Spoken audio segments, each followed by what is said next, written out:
জাহান্নাম বলবে আল্লাহ বেনামাজি গুলো কই, গুনাহগার গুলো আমার পেটে দাও, আমার পেটে বড় ক্ষুধা, সহ্য করতে পারি না। আল্লাহ বলবেন ও ফেরেশতারা, জাহান্নামের গলায় ৭০,০০০ শিকল লাগাইয়া পেছনে টেনে ধর, যদি সামনে আগে আমি বিচার শেষ করতে পারবো না। ওদিকে আমার আল্লাহ বিচার শুরু করার আগে কঠিন এক হুঙ্কার দিবেন, লিমানিল মুলকুল ইয়াউম লিল্লাহিল ওয়াহিদিল কাহ্হার। মদিনার নবী বলেন আয়েশা, এমত অবস্থায় সূর্যের গরমে জমিনটা হয়ে যাবে তামা, জাহান্নামের আওয়াজ, অপরদিকে আবার আল্লাহ পাকের কুদরতের রাগান্বিত আওয়াজ।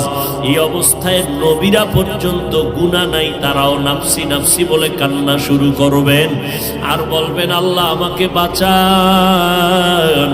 উম্মতের কথা কোনো নবীর মনেই থাকবে না, নিজেকে বাঁচানোর জন্য কানবেন। ঈসা নবী কানবেন, মুসা নবী কান্না করবেন, ইব্রাহিম নবী কান্না করবেন। আম্মা জান আয়েশা বলেন, নবী আপনি তো দু জাহানের সরদার, ওই কঠিন সময় আপনি কি করবেন? নবী বলেন আয়েশা, ওই সময় আমি নাফসি নাফসি বলে কাঁদবো না, আমি আমার উম্মতের জন্য মাকামে মাহমুদ সিজদায় পড়ে কাঁদবো আর বলবো আল্লাহ আমার উম্মত গুলো বাঁচাও, আমার একটা উম্মত যেন জাহান্নামে না যায়। আল্লাহ বলবে নবী আপনি কাঁদবেন না, আমি আপনার উম্মত গুলো জাহান্নামে দিব না, আপনি বাছাই করে করে উম্মত গুলো জান্নাতের দরওয়াজার দিকে নিয়ে যান। আম্মা জানকে নবী বলেন আমি বাছাই করে উম্মত গুলো জান্নাতের দিকে নিব। আম্মা জান বলেন কোটি সহস্র কোটি মানুষের মধ্যে চিনবেন কিভাবে আপনার উম্মত কারা?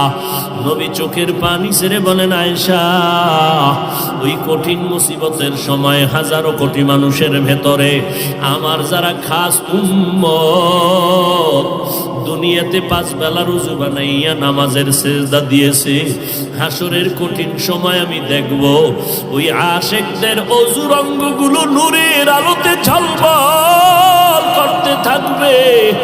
আমি নবী তাদেরকে দেখিয়া দেখিয়া দইরা দইরা জান্নাতের দরজায় নিয়ে যাব।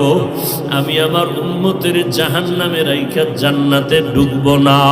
এ নবীর উম্মতের দল, যেই নবী উম্মতের জন্য এখনো কান্না করেন, আল্লাহ তোমাদের আমাদের নিয়ামত দান করেছেন, আমরা মানুষ বড় নিয়ামত, মুসলমান হইতে পারলাম বড় নিয়ামত, আরো বড় নিয়ামত আল্লাহ তোমার